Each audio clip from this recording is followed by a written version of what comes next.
Amigos, buenas tardes. ¿Qué tal? Otra vez un gusto de estar aquí en su canal 24 Noticias Oficial con Timoteo Cutipa y en colaboración con el canal Conexión Directa de Miguel Weil. En este caso, para presentar a un internacionalista, un personaje muy entendido en los temas internacionales, y básicamente nos interesan dos temas, ¿no? La parte de la situación de las relaciones exteriores del Perú, ahora que tanto movimiento ha habido en Cancillería, y de otro lado, de repente, una actualización y una comprensión mayor de lo que es el fenómeno de la guerra esta entre Palestina e Israel. Estamos entonces con el señor Farid Cajat, internacionalista, docente de la Universidad Católica, escritor de libros, que nos va a ayudar. Farid, buenas tardes. Quisiéramos antes que nada, para que nuestros seguidores lo conozcan, cuál es más o menos su trayectoria, a qué se dedica usted, si nos pudiera alcanzar esos datos para empezar. Bueno, fui empresario una época, hace ya mucho tiempo, pero me dedico desde hace más de 30 años a la docencia universitaria y la investigación académica, ¿no? Enseño en la Universidad Católica del Perú y en la Academia Diplomática, últimamente estoy publicando libros con Editorial Planeta. En inicios del próximo año espero publicar un libro que ya está listo, sobre la derecha radical en América Latina, dado, digamos, la notoriedad pública que han adquirido personajes como Javier Milei en la Argentina, ¿no? Uh-huh. Muy cierto. Vamos a comenzar el diálogo, si me permite, con una pregunta abierta, pero siempre con respuestas bastante concretas, ¿no? Uh-huh. Entonces, la pregunta sería, ¿cuál es el estado actual de las relaciones exteriores en el Perú y de qué manera estas relaciones exteriores actuales contribuyen o no a la solución de los problemas nacionales? ¿Cómo estamos actualmente? ¿Cómo nos ven afuera, no? A ver, yo creo que el gobierno es consciente de que tiene, digamos, problemas a nivel internacional. Hay pronunciamientos de entidades como la Comisión Interamericana de Derechos Humanos, a cuyas investigaciones no podemos sustraernos salvo abandonando la Organización de Estados Americanos, cosa que presumo nadie está planteando, por violaciones a derechos humanos en diciembre y enero pasado, cometidas por las fuerzas del orden. Hubo hace no mucho tiempo un pronunciamiento de 8 embajadas, incluyendo democracias capitalistas avanzadas o industrializadas como Estados Unidos, pidiendo el respeto a la división de poderes por la presunción por el intento de, destituir a los miembros de la Junta Nacional de Justicia. Entonces, como el gobierno es consciente de los problemas internacionales que plantea su conducta o la conducta del Congreso con el cual está aliado, el gobierno de Dina Boluarte ha intentado proyectar la imagen a nivel nacional de que, pese a esos problemas, es un gobierno bien visto en la escena internacional, y por eso la presidenta Boluarte ha intentado forzar en más de una ocasión encuentros con grandes personalidades o dignatarios internacionales, todos los cuales hasta la fecha han resultado ser, digamos, un tiro por la culata, ¿no? La paradoja es que ahora finalmente hay un evento donde sí sería probablemente relevante que acuda la presidenta, que es la cumbre de APEC, que se realizará este mes en San Francisco, Estados Unidos. ¿Por qué es relevante? Porque la coordinación de APEC va a pasar de manos de Estados Unidos a manos del gobierno peruano, y la cumbre de APEC del próximo año se va a realizar en Lima. Por eso este sí sería un viaje importante, pero en realidad, salvo los viajes anteriores de Dina Boluarte han tenido como propósito fundamental tratar de conseguir validación para la imagen internacional de su gobierno de jefes de gobierno extranjeros, y hasta ahora sencillamente no lo consigue. ¿Y en qué medida podría decir los fracasos de estas gestiones, tanto de Ana María Gervasi como de Dina Boluarte en estos periplos, están influidos o se pueden explicar también por el lamentable saldo de 70 peruanos fallecidos en el contexto de la represión a la protesta social, con que debuta prácticamente el gobierno de Dina Boluarte. ¿Qué tanto influye ese hecho? Es fundamental. Como digo, hay dos grandes temas que llaman la atención respecto al Perú en el último año. Uno, los más de 60 muertos durante protestas sociales, cuando menos 49 de ellos a manos de las fuerzas del orden, y no solo no parece haber una investigación independiente y exhaustiva de los mismos, sino que la presidenta Boluarte ha hecho intentos vanos pero reiterados por escamotear la responsabilidad de su gobierno en estos hechos. Ese es un tema, aparece en digamos, no solo el informe de la Comisión Interamericana de Derechos Humanos, también aparecen informes de organizaciones internacionales de derechos humanos como Human Rights Watch o Amnistía Internacional.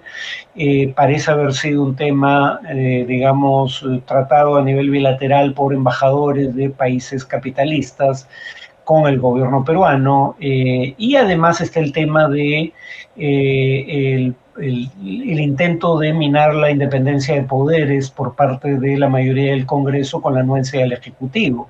Esos son temas fundamentales y el gobierno, en lugar de tratar de abordar esos temas de manera, digamos, que implique una investigación seria de lo ocurrido en el caso de las violaciones a derechos humanos, y dos, en lugar de recular y dejar de intentar capturar otros poderes del Estado, estas prácticas siguen adelante o estos problemas siguen, y eso es lo que ayuda a entender cómo es percibido el gobierno de Boluarte en el exterior. En ese sentido, la tarea de la canciller era una tarea imposible, porque se decía hay que cambiar la imagen del Perú en el exterior. El problema no es la imagen, el problema son los hechos que el gobierno no quiere enfrentar, ¿no?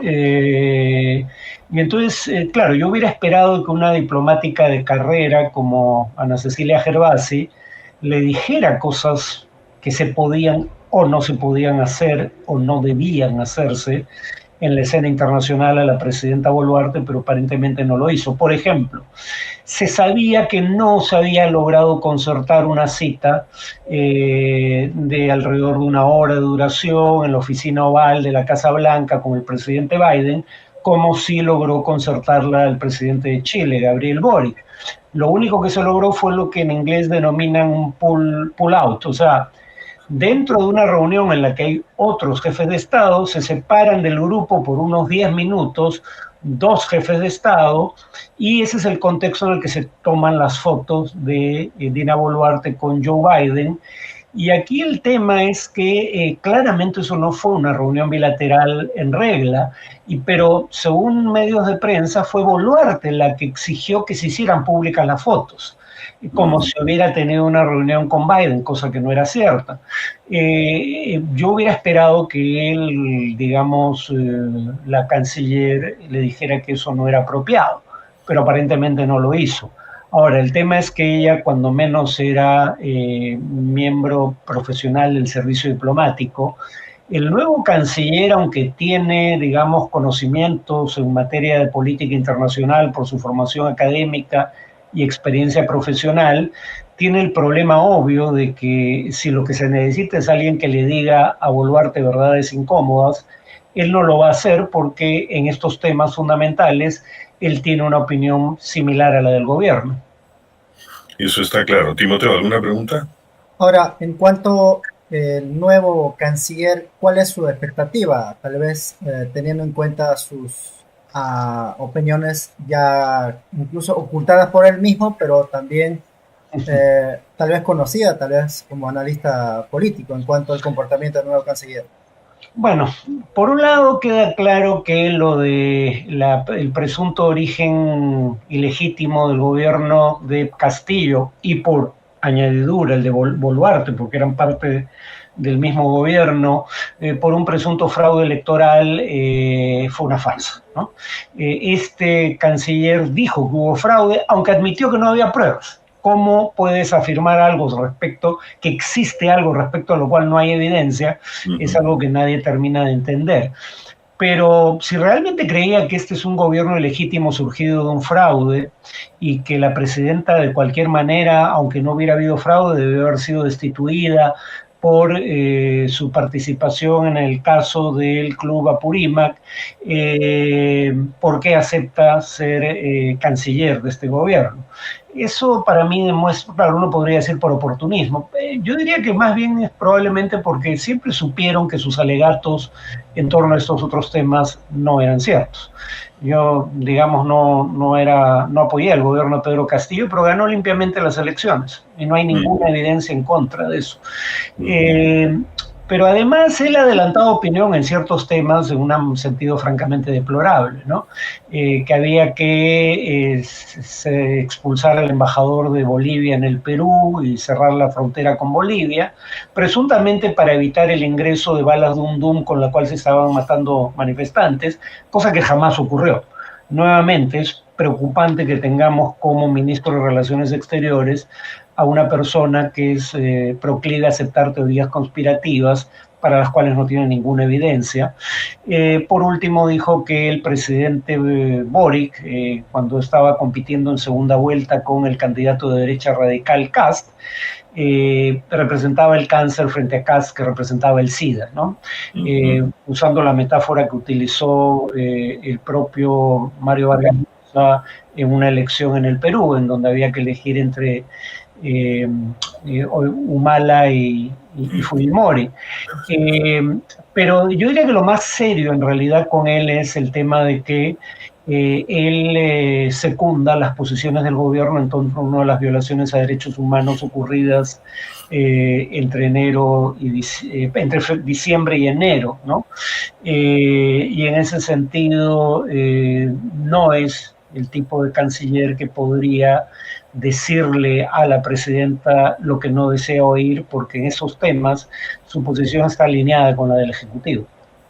Ahora, respecto, señor Farid, de la relación de Estados Unidos con el Perú y sobre los últimos hechos, también hay opiniones que hablan, por ejemplo, de que el gobierno norteamericano de alguna manera le quiso tirar un salvavidas a Dina Boluarte por los gestos del presidente Biden, por las fotos que aparecieron, inclusive las declaraciones de Brian Nichols, que había sido embajador en Perú y que actualmente es el subsecretario de Estado para Asuntos del Hemisferio Occidental.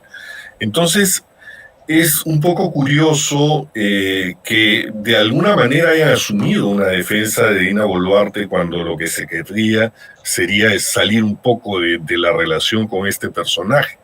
Pero por otro lado también se habla de la penetración comercial de China en el continente como factor justamente que da origen a esta reunión, a la última en la que estuvo Dina Boluarte en Estados Unidos, ¿no es cierto?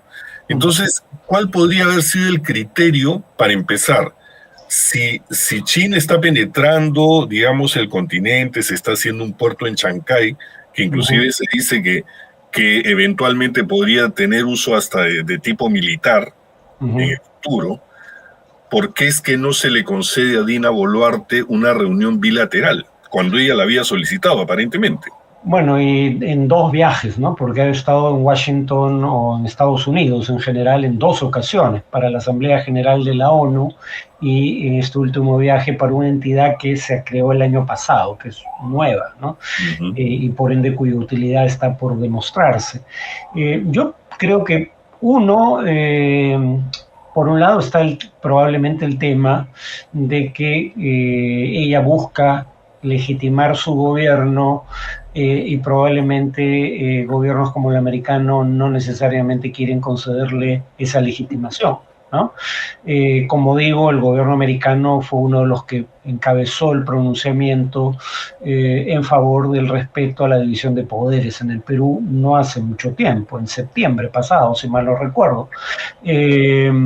Entonces, si lo que Boluarte desea es demostrar que los temas de derechos humanos o de democracia en el Perú no preocupan en el exterior, claramente eso no es cierto y probablemente no le hayan querido dar esa satisfacción. Pero también habría que decir lo siguiente, ¿no? El Perú no es un país fundamental en la política exterior norteamericana, es un país bastante secundario, y habría que tener en consideración que el presidente tiene que lidiar con una agenda de política interna sumamente recargada y además con la política exterior, un mundo en el cual hay 193 países representados en el sistema de Naciones Unidas. Entonces, yo creo, cuando uno investiga cómo se manejan estos temas, lo habitual es que cuando se trata de la relación con un país como el Perú, las decisiones fundamentales no las toma directamente el presidente, se toman a nivel del Departamento de Estado, por el nivel de importancia relativa que tiene el país. Por ejemplo, Biden sí se ocupa de la relación con China, o cuando menos se le informa constantemente de eso. La relación con un país de importancia relativamente menor para Estados Unidos como el Perú no necesariamente la maneja directamente el presidente. Y claramente no le dan al Perú la prioridad que el gobierno cree tendría. Desde el momento en que Biden recibe a 2 presidentes de América Latina, pero no a Boluarte. Uno podría decir que Chile es más importante para Estados Unidos que Perú, pero difícilmente, bueno, también podría decir tal vez lo mismo respecto a República Dominicana, cuyo presidente también fue recibido en la Casa Oval, porque República Dominicana no por el peso específico del país, sino porque está en la zona del Caribe, que es importante para Estados Unidos, porque es una zona, por ejemplo, por donde accedía droga en el pasado Estados Unidos, es la zona por donde llega una parte importante de los inmigrantes indocumentados a Estados Unidos.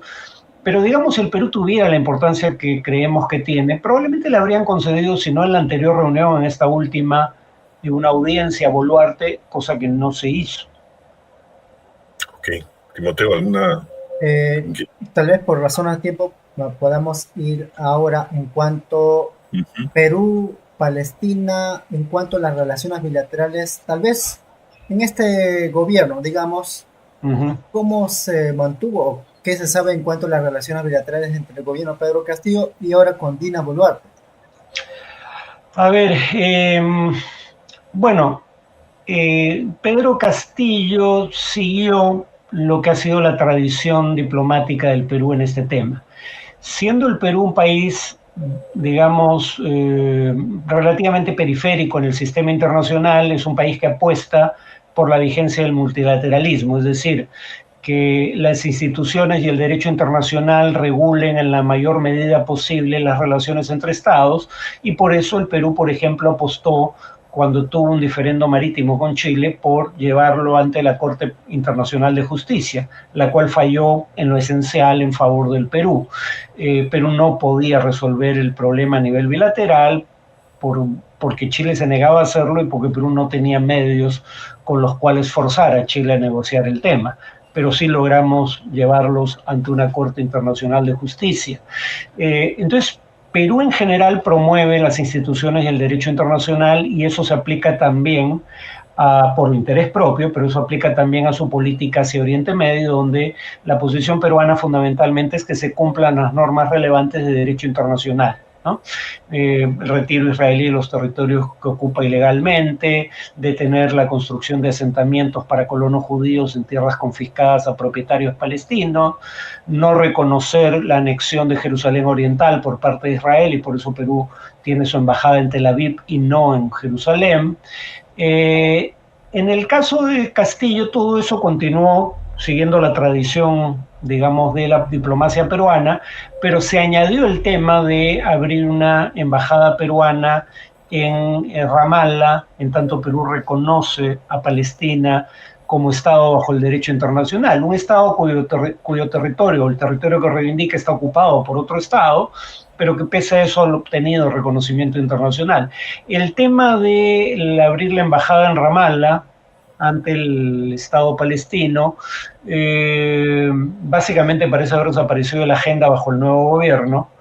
Ahí sí hay un cambio. Y en segundo lugar, aunque en principio el gobierno peruano sigue diciendo que su actitud frente al tema es la de que se respeten las normas relevantes de derecho internacional. En los pronunciamientos que ha emitido, 2 hasta ahora, respecto a las acciones de Israel en Gaza y las acciones de Hamas en Israel, si bien habla del derecho internacional, no menciona explícitamente los temas de la ocupación, los asentamientos, etcétera, ¿no? Entonces, yo diría que ha habido un retroceso en esa materia bajo el actual gobierno. Ahora, señor Cajat, ¿cómo explicarle, digamos, a las personas que no están muy pendientes de los temas internacionales, cómo explicarle los orígenes de esta guerra y bueno, cómo se está actualizando los hechos últimamente respecto de esto? O sea, ¿cuáles son los orígenes? ¿Qué es lo que fomenta? Porque esto comienza, digamos, esta última crisis comienza con el ataque del grupo palestino Hamas contra población israelí, pero va cobrando miles de víctimas civiles palestinas, gran parte de ellas niños palestinos. Entonces, sí, bueno, poner esto en sencillo, digamos, para que la gente lo entienda. Para ponerlo en perspectiva, habría que hablar cuando menos de 2 grandes antecedentes, ¿no? En primer lugar, la población de Gaza no es originaria de Gaza en su gran mayoría. Alrededor de 2/3 partes de la población de Gaza está constituida por refugiados palestinos que tuvieron que huir de su lugar habitual de residencia cuando se creó el Estado de Israel en 1948. Entre 47 y 48, 750.000 palestinos, más de la mitad del total, son forzados a convertirse en refugiados. No solo son expulsados en muchos casos o se van en un contexto de guerra de su lugar de residencia, sino que luego Israel les impide volver a su lugar de residencia e incauta sus propiedades inmuebles. Entonces, un primer problema es que Gaza es un lugar, digamos, habitado fundamentalmente por refugiados, que nunca pudieron volver a donde vivieron ancestralmente y nunca fueron compensados por las pérdidas que se les ocasionó. En segundo lugar, hay territorios que bajo el derecho internacional se consideran territorios palestinos ocupados. Así los llaman las resoluciones de Naciones Unidas y una opinión consultiva de la Corte Internacional de Justicia, territorios palestinos ilegalmente ocupados por Israel. ¿Cuáles son? Cisjordania, Jerusalén Oriental y Gaza. Gaza se consideraba territorio ocupado porque, aunque Israel retiró sus soldados, colonos, seguía siendo cercado por Israel, que controlaba el acceso a Gaza por aire, mar y tierra, salvo por un paso fronterizo con Egipto que Israel también, digamos, sobre el cual tenía derecho a veto. Y en esos territorios ocupados, Israel además construye colonias para ciudadanos de religión judía exclusivamente, no para ciudadanos israelíes en general, porque 20% de ellos no son judíos, en tierras que son confiscadas ilegalmente a propietarios palestinos. Y según el derecho internacional debe cesar esa práctica. Israel debe retirarse de los territorios ocupados para permitir la creación en ellos de un Estado palestino. La ocupación además se ejerce por medio de la fuerza, y en el ejercicio de la fuerza Israel ha creado condiciones que la ONU, la Cruz Roja Internacional llaman castigos colectivos contra la población civil, como el cerco a Gaza, por ejemplo, ¿no? O como, por ejemplo, destruir la vivienda de la familia de un miliciano palestino al que Israel considera un terrorista, aunque la familia no tuviera nada que ver con la acción del pariente en cuestión, ¿no? Y ese es el contexto en donde ocurre lo que ocurre. Siempre han sido más las víctimas civiles palestinas que las víctimas civiles israelíes, desde el origen mismo de esta controversia. Entonces, lo que hizo Hamas es un crimen bajo el derecho internacional humanitario, pero lo que está haciendo Israel ahora y lo que hizo Israel antes también son crímenes bajo el derecho internacional humanitario o violaciones a normas de derecho internacional. Israel pretende que la historia empezó el 7 de octubre, y cuán cruel e inhumano fue lo que hizo Hamas el 7 de octubre, la historia no empezó ese día, y la mayor parte de la crueldad contra civiles y la violencia contra civiles la ha ejercido en la historia de este conflicto y la viene ejerciendo en este momento el Estado de Israel. ¿Y cuál es la perspectiva respecto a este conflicto dentro de lo que se pueda ir, digamos, viendo, ¿no? O sea, hay otros países también que están alrededor, que están de alguna manera tomando parte, ¿no? Están participando también. Está siempre el patrocinio norteamericano y la Unión Europea respecto del apoyo a Israel. ¿Cómo se irá desarrollando esto? ¿Tiene usted alguna idea al respecto? Bueno, en primer lugar, la Unión Europea y Estados Unidos quedan ante la comunidad internacional como hipócritas, por una muy buena razón. ¿Qué principios ha violado Rusia en Ucrania? Uno, el principio de que es inadmisible la adquisición de territorios por medio de la guerra. Bueno, ese principio está formulado de esa manera, la inadmisibilidad de la adquisición de territorios por medio de la guerra, en una resolución de 1967 sobre los territorios que ocupó ese año Israel. Israel no ha abandonado esos territorios desde 1967 y no ha sufrido sanción alguna como consecuencia. Rusia ocupó territorio ucraniano el año pasado, pero ya desde el año pasado estaba siendo sancionada, no por el Consejo de Seguridad de la ONU, porque Rusia tiene poder de veto en él, o sea, puede impedir que se adopten decisiones contrarias a sus intereses, pero sí por los países de la OTAN, de la Unión Europea o del Grupo de los Siete. Segundo, Vladimir Putin, el presidente ruso, está siendo acusado por la Corte Penal Internacional, por la Fiscalía de esa Corte, por violar el artículo 49 del Cuarto Convenio de Ginebra relativo al trato a población civil en tiempos de guerra.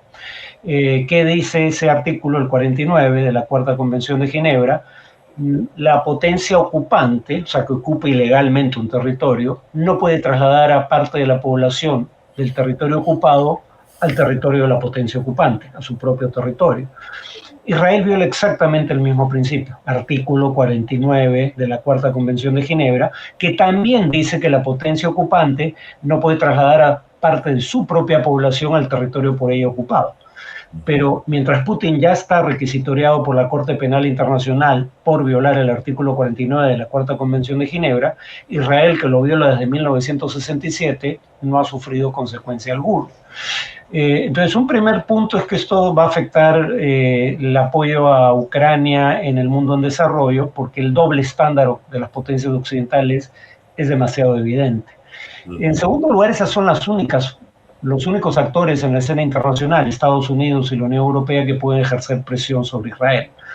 El Consejo de Seguridad de Naciones Unidas no puede hacerlo porque ya hemos visto a Estados Unidos vetar resoluciones que piden un cese al fuego. Entonces no se adoptan porque el veto implica que de 15 miembros del Consejo de Seguridad de la ONU, si 14 votan a favor de un proyecto y solo uno vota en contra, pero ese uno es un miembro permanente con derecho a veto, ese voto en contra vale más que los otros 14. Entonces, el Consejo de Seguridad no puede actuar contra Israel por el veto estadounidense, fundamentalmente, pero al menos Estados Unidos y la Unión Europea podrían presionar a Israel para que cumpla con sus obligaciones bajo el derecho internacional, cosa que claramente no está haciendo. Ya el propio fiscal de la Corte Penal Internacional, Karim Khan, ha dicho que a las investigaciones que ya estaban en curso por violaciones al derecho internacional humanitario en el pasado, tanto por parte del Estado de Israel como de grupos armados palestinos, se van a sumar las violaciones que se estarían cometiendo ahora, y una de las que mencionó fue el impedir el acceso de la población civil a alimentos, medicinas o agua en cantidades suficientes para su subsistencia. Bueno, Estados Unidos o la Unión Europea, Estados Unidos es la principal fuente de ayuda militar para Israel y Estados Unidos y la Unión Europea constituyen la mayor parte del comercio exterior de Israel, podrían presionar para que cumpla con esas normas y no lo están haciendo, por lo menos no que se sepa hasta ahora. Y lamentablemente el gobierno israelí no tiene el menor interés en poner límites a sus acciones, porque uno oye declaraciones que lindan con la incitación al genocidio, como cuando un ministro del gabinete de Netanyahu habla de la posibilidad de usar bombas atómicas en Gaza, o el propio Netanyahu hace una cita bíblica o una referencia bíblica que se remite a un pasaje específico donde presuntamente Dios le ordena al pueblo elegido exterminar todo signo de vida animal y humana literalmente habla de matar hasta niños de pecho y ganado contra los amalequitas. Y Netanyahu hace el paralelo entre los palestinos y los amalequitas del Antiguo Testamento. Entonces hay este tipo de expresiones que lindan con la incitación al genocidio por parte de gobernantes israelíes que serían inadmisibles en cualquier otra circunstancia, pero aparentemente cuando ocurren en Israel no pasa nada. Bueno, Timoteo. Se entiende que este tipo de actuación de Israel en frente al pueblo palestino va a generar, incluso ya es algo que uno puede percibir, el éxodo masivo. ¿Cómo va a afectar en este caso a otros pueblos cercanos o países cercanos a Palestina? Y por otro lado, hemos visto también manifestaciones en el Perú. ¿Por qué también tenemos que manifestarnos? Tal vez nos puedas hacer la invitación. Sí, el día de mañana viernes hay una movilización frente a la Cancillería, el Palacio de Torre Tagle, planteando exigencias al gobierno peruano, que emite un pronunciamiento claro sobre las violaciones al derecho internacional humanitario que se están cometiendo en Gaza, que acepte crear una embajada peruana en Palestina, específicamente en Ramallah. Es mañana viernes a la 1 de la tarde, viernes 10 de noviembre a la 1 de la tarde. Y claro, aquí el tema es, si no hay presión internacional, la presión no va a venir desde dentro de la sociedad israelí, que quedó traumatizada con los acontecimientos del 7 de octubre, los crímenes cometidos por Hamas, y que está cerrando filas detrás de una estrategia del gobierno israelí que ya ha creado una limpieza étnica del norte de Gaza. Claro, se dice que tal vez la población más adelante pueda regresar, pero no hay ninguna garantía de que pueda hacerlo.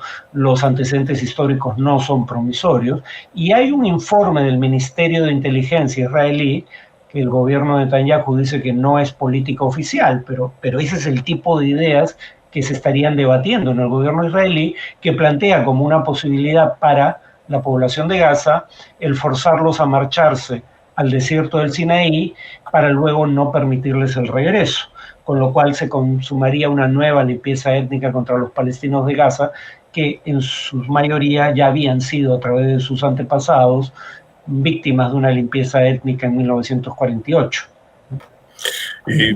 Para finalizar de mi parte, una pregunta que de repente nos remonte tal vez tenga relación con el libro que está escribiendo, que ya terminó de escribir y va a ser publicado. Usted ha comentado en algunas entrevistas que lo que caracteriza a los países de la región, ya estoy hablando de Sudamérica, más que una tendencia a elegir gobiernos de izquierda o de derecha, más bien hay una tendencia a elegir al grupo político que representa lo opuesto al régimen gobernante, ¿cierto? Sí. Ahora, ¿qué factores cree que determinan esta tendencia? Porque generalmente una vez ha aparecido el mapa de Sudamérica en rojito, otras veces ha aparecido más en otro color, pero aparentemente, si hay esta tendencia de siempre elegir al grupo opuesto, al que está actuando en el régimen en ese momento, ¿cuáles son los factores que cree que determinan esa tendencia? ¿Y cómo se podría analizar esto, por ejemplo, en el caso específico de las elecciones en Argentina? Sí, bueno, ese es un tema que discuto en un libro sobre la derecha radical latinoamericana que ya terminé de escribir y se publicará a inicios del próximo año, en el que discuto justamente el caso de Milei, entre otros, ¿no? Pero es una tendencia de 2018 hacia acá, ¿no? Es una tendencia demasiado obvia como para que pase desapercibida. Desde 2018 a la fecha, bueno, está pendiente la elección argentina que podría revertir en parte esa tendencia, pero de 2018 hasta octubre de 2023, en 18 elecciones presidenciales en América Latina, ganó siempre un partido de oposición. O sea, en 17 de 18. La única excepción es Paraguay, que es significativa porque en Paraguay hay un partido hegemónico, un partido que gana siempre, que es el Partido Colorado, ¿no?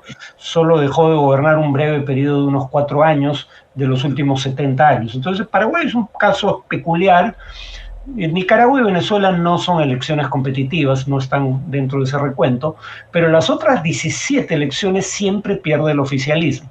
De hecho, en ocasiones el oficialismo ni siquiera presenta candidato a la siguiente elección. Fue el caso de Perú, digamos, del partido del presidente Kuczynski, ni siquiera existía en la siguiente elección. Y en el caso de Ecuador, el partido del presidente saliente no participó en las elecciones presidenciales. Entonces la pregunta obvia es, una tendencia tan clara, 17, 18 elecciones ganados por alguien distinto a quien gobierna, no sugieren que esto se deba únicamente a problemas propios de cada país. Parecen haber problemas de carácter más general. Y no es muy difícil pensar en posibles explicaciones de ese descontento general con el oficialismo. En los últimos años atravesamos la peor pandemia en un siglo. Y en América Latina tuvimos las mayores tasas de muertes excedentes del mundo. A nosotros nos golpeó más que al resto del mundo en materia de salud pública. Nos golpeó más que al resto del mundo en materia de crecimiento. La economía mundial cayó 3% en promedio el 2020, el peor año de la pandemia. La economía de América Latina cayó 7%.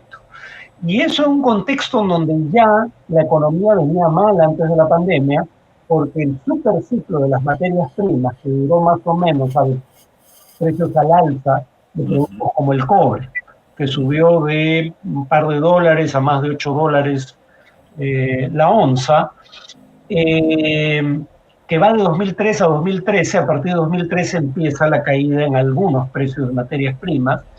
Entonces, hay un contexto internacional bastante adverso para todo el mundo. A eso hay que sumarle luego el impacto inflacionario de la guerra en Ucrania, porque se restringen las exportaciones de granos, temporalmente al menos, de granos y combustibles fósiles de Rusia y en el caso de los granos también de Ucrania. Entonces, hay un contexto internacional global, diría, adverso, que ayuda a entender por qué en África también los golpes de Estado, que eran un problema que estaba en vías de extinción aparentemente, en estos últimos años han resurgido como un problema para la estabilidad política de países africanos. O sea, hay razones para entender por qué la gente está descontenta con quien gobierna donde quiera que estemos. Y en América Latina específicamente hay dos problemas adicionales. De 2016 el mayor escándalo de corrupción en la historia de la región, el caso Lavallato. En el Perú, los últimos 6 de los últimos 8 presidentes o están presos o se suicidaron o están investigados con relación a ese caso, ¿no? Y además, por razones que tienen que ver con cambios en el narcotráfico, hay nuevos mercados como los del este asiático y por ende hay nuevas rutas de comercialización de droga.